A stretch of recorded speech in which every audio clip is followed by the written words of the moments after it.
ابو بکر رضی اللہ عنہ بیان کرتے ہیں کہ رسول اللہ صلی اللہ علیہ وسلم منبر سے صحابہ سے خطاب فرما رہے تھے۔ اچانک حضرت حسن رضی اللہ عنہ آ گئے۔ آپ صلی اللہ علیہ وسلم نے ان کو گود میں لے لیا اور فرمایا، میرا یہ بیٹا سردار ہے، اللہ تعالیٰ اس کے ذریعے مسلمانوں کی دو بڑی جماعتوں کے درمیان مصالحت کرائیں گے۔ حضرت علی رضی اللہ عنہ کی شہادت کے بعد حضرت حسن رضی اللہ عنہ خلیفہ چنے گئے،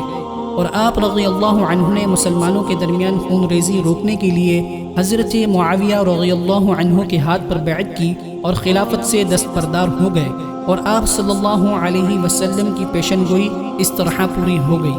نوٹ: اس صلح کی آڑ میں حضرت معاویہ رضی اللہ عنہ پر طعن کسی صورت جائز نہیں، یہ تو پیارے محبوب صلی اللہ علیہ وسلم کی ایک پیشن گوئی تھی جو ہر صورت پوری ہونی تھی، اور حضرت حسن رضی اللہ عنہ کی اس خوبصورت صلح کے نتیجے میں کتنے ہی مسلمانوں کی جان و مال محفوظ ہو گئے، اور آپ رضی اللہ عنہ نے اپنی اس خوبصورت صلح سے پیغام دیا کہ اللہ کی خوشنودی اور مسلمانوں کی جان و مال کی حفاظت کے لیے اپنا حق بھی چھوڑ دینا چاہیے، اور آپ رضی اللہ عنہ کی یہ صلح قیامت تک کے مسلمانوں کے دلوں میں ہمیشہ کے لیے آپ رضی اللہ عنہ کی محبت اور عقیدت کا ضامن بن گئی۔